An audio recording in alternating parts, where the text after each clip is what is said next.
Hi എല്ലാവരെയും എൻ്റെ കുഞ്ഞു വീഡിയോയിലേക്ക് ഞാൻ വെൽക്കം ചെയ്യാണ്. ഇന്നത്തെ വീഡിയോയിൽ കാണിക്കുന്നത് വീട്ടിൽ കരിമ്പില്ലാതെ കരിമ്പിൻ ജ്യൂസ് എങ്ങനെ ഉണ്ടാക്കാമെന്നാണ്. എന്നാൽ പിന്നെ വെളിയിൽ കുടിക്കുന്ന കരിമ്പിൻ ജ്യൂസ് വീട്ടിൽ എങ്ങനെയാണ് തയ്യാറാക്കുന്നതെന്ന് നോക്കിയാലോ. ഇതുണ്ടാക്കാനായിട്ട് ചെറിയൊരു മിക്സർ ജാർ എടുക്കാം. ഇതിലേക്ക് കുറച്ച് ശർക്കര ചേർത്ത് കൊടുക്കുകയാണ്. 2 ഗ്ലാസ്സിന് വേണ്ടിയിട്ടുള്ള ശർക്കരയാണ് എടുത്തത്. ഇവിടെ 2 കളറിലുള്ള ശർക്കര കാണുന്നുണ്ട്. അപ്പോൾ ഒരു കളറിലുള്ള ശർക്കര കുറച്ച് തീർന്നതുകൊണ്ട് ബാക്കി ചേർത്ത് കൊടുത്തതാണ്.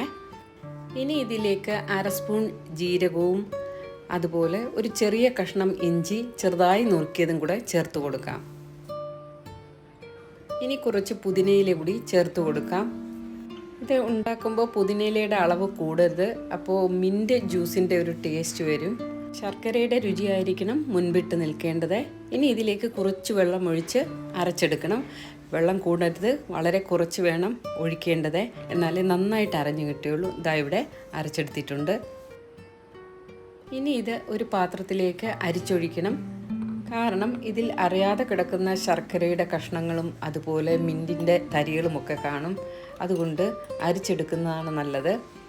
പിന്നെ വീഡിയോ കണ്ടുകൊണ്ടിരിക്കുന്നവരോട് സ്നേഹപൂർവ്വം വീണ്ടും ഓർമ്മിപ്പിക്കുന്നു, ഈ വീഡിയോ നിങ്ങൾക്ക് ഇഷ്ടപ്പെടുകയാണെങ്കിൽ ഒരു ലൈക്ക് തരാൻ മറക്കരുത്. അതുപോലെ നിങ്ങളുടെ പ്രിയപ്പെട്ടവർക്ക് ഈ വീഡിയോ ഷെയർ ചെയ്ത് കൊടുക്കുകയും വേണം.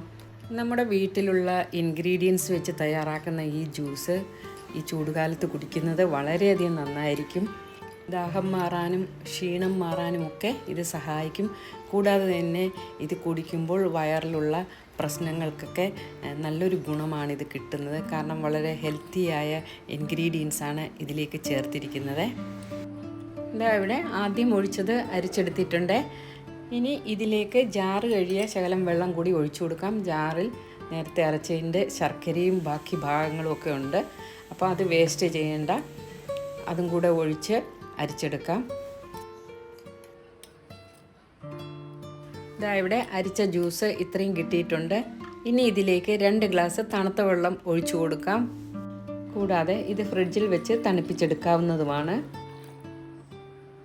കൂടെ കുറച്ച് ഐസ് ക്യൂബും ചേർത്ത് കൊടുത്തിട്ടുണ്ട്. ഇനി ചേർക്കേണ്ടത് ഒരു നാരങ്ങയുടെ പകുതി പിഴിഞ്ഞ നീരും കൂടി ഇതിലേക്ക് ചേർത്ത് കൊടുക്കാം. ഇനി കുറച്ച് സബ്ജ സീഡ്സോ ചിയ സീഡ്സോ കുതിർത്തത് ഇതിലേക്ക് ചേർത്ത് കൊടുക്കാം. അത് എത്രയാണ് ചേർക്കേണ്ടതെന്ന് വെച്ചാൽ നിങ്ങളുടെ ആവശ്യത്തിനനുസരിച്ച് ചേർത്ത് കൊടുത്താൽ മതി. ഇനി ഇത് ഗ്ലാസ്സിലേക്ക് പകരാം. എന്നിട്ട് ഇതിലേക്ക് ചിയ സീഡ്സോ സബ്ജ സീഡ്സോ ചേർത്ത് കൊടുക്കാം. അതുപോലെ കൂടുതൽ ഐസ് ക്യൂബ്സ് ഒക്കെ ചേർത്ത് കുടിക്കാവുന്നതാണ്.